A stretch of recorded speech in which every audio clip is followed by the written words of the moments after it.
pushoni një çast nga aktivitetet e shumta dhe dëgjoni një koment për jetën nga Dr. Harold Sala. Ateistët dhe mrekullit. Do të më kërkoni dhe do të më gjeni, sepse do të më kërkoni me gjithë zemrën tuaj. Jeremia kapitulli 29, vargu 13. Kur ateistja Madeleine Murray O'Hair u vra në vitin 1995, shtëpia e rehatshme me 5 dhoma gjumi ku ajo jetonte i kaloi në pronësi kolegut të saj, Oren Tison, drejtuesi i grupit jo fitimprurës që sponsorizonte ateizmin. Por kur taksat nuk u paguan, autoritetet e konfiskuan shtëpinë dhe i nxorën në rrugë gjërat që i përkisnin Tisonit në kutia kartoni. Patjetër që ai u fye rënd.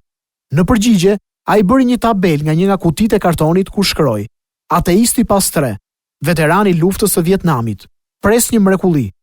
Pasi e lexova këtë njoftim, fillova të mendoj për kontradiktën e drejtë për drejtë në këtë fjali. Një ateist që pret një mrekulli.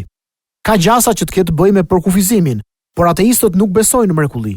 Vetëse nëse besojnë që mrekullia është thjesht një shkëndijë e fatit.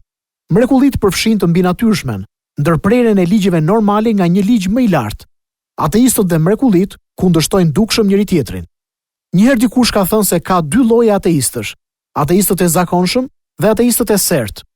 Nuk e dyshoj që ka nga ata që nga ana filozofike janë ateist, por gjithashtu jam i bindur se pjesa më e madhe e njerëzve që përshkruajnë veten si ateist janë vërtet ateist në stilin e tyre të jetesës. Ata jetojnë atë lloj jetese që është shumë herë më e rehatshme, pa përgjegjësi, pa pranim të ligjeve morale dhe frymërore të plotfuqishmit. I tillë ishte edhe djaloshi që kam takuar një herë dhe që e përshkruante veten si ateist. Kur ne filluam të bisedonim rreth krijimit të ligjeve të shkak pasojës, në fund ai pranoi: "E po unë nuk mund të jetoj atë lloj jete që dua dhe të besoj te Perëndia." Por përkufizimi për të pranuar ekzistencën e Perëndis nuk e bën atë të zhduket, jo më shumë se sa mohimi që dielli ekziston kur ka ditë me disa re në qiell. Kjo është pak a shumë si logjika e një manuali për drejtimin e një aeroplani të vogël.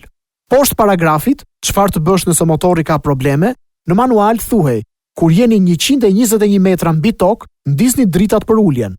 Nëse nuk ju pëlqen ajo që shihni, fikini. Unë dyshoj që fikja e dritave të jetë ajo që shumë ateist po bëjnë sot.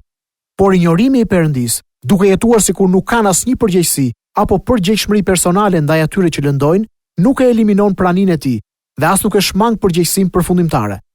Unë dyshoj që shumë vetë që e përshkruajnë veten si ateist, do të ndryshojnë kur të përballen me realitetin e pamëshirshëm të jetuarit në një botë të thyer.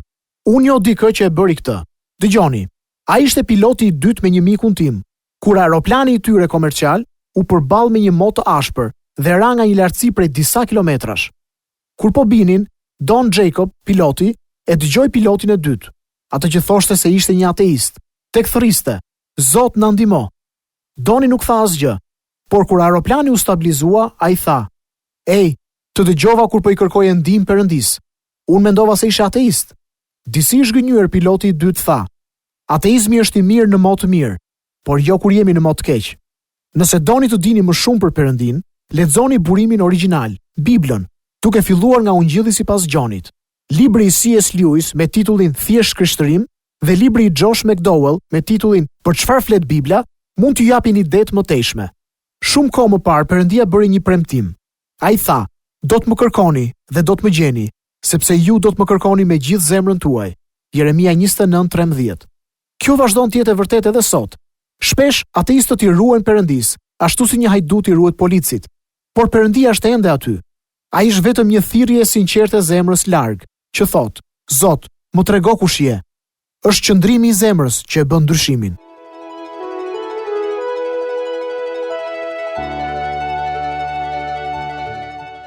Sa po dëgjuat Dr. Harold Sala në këtë koment për jetën. Për më shumë informacion për këtë program, vizitoni radioviz7.net. Do dëshironim shumë të na shkruanit në info@radioviz7.net.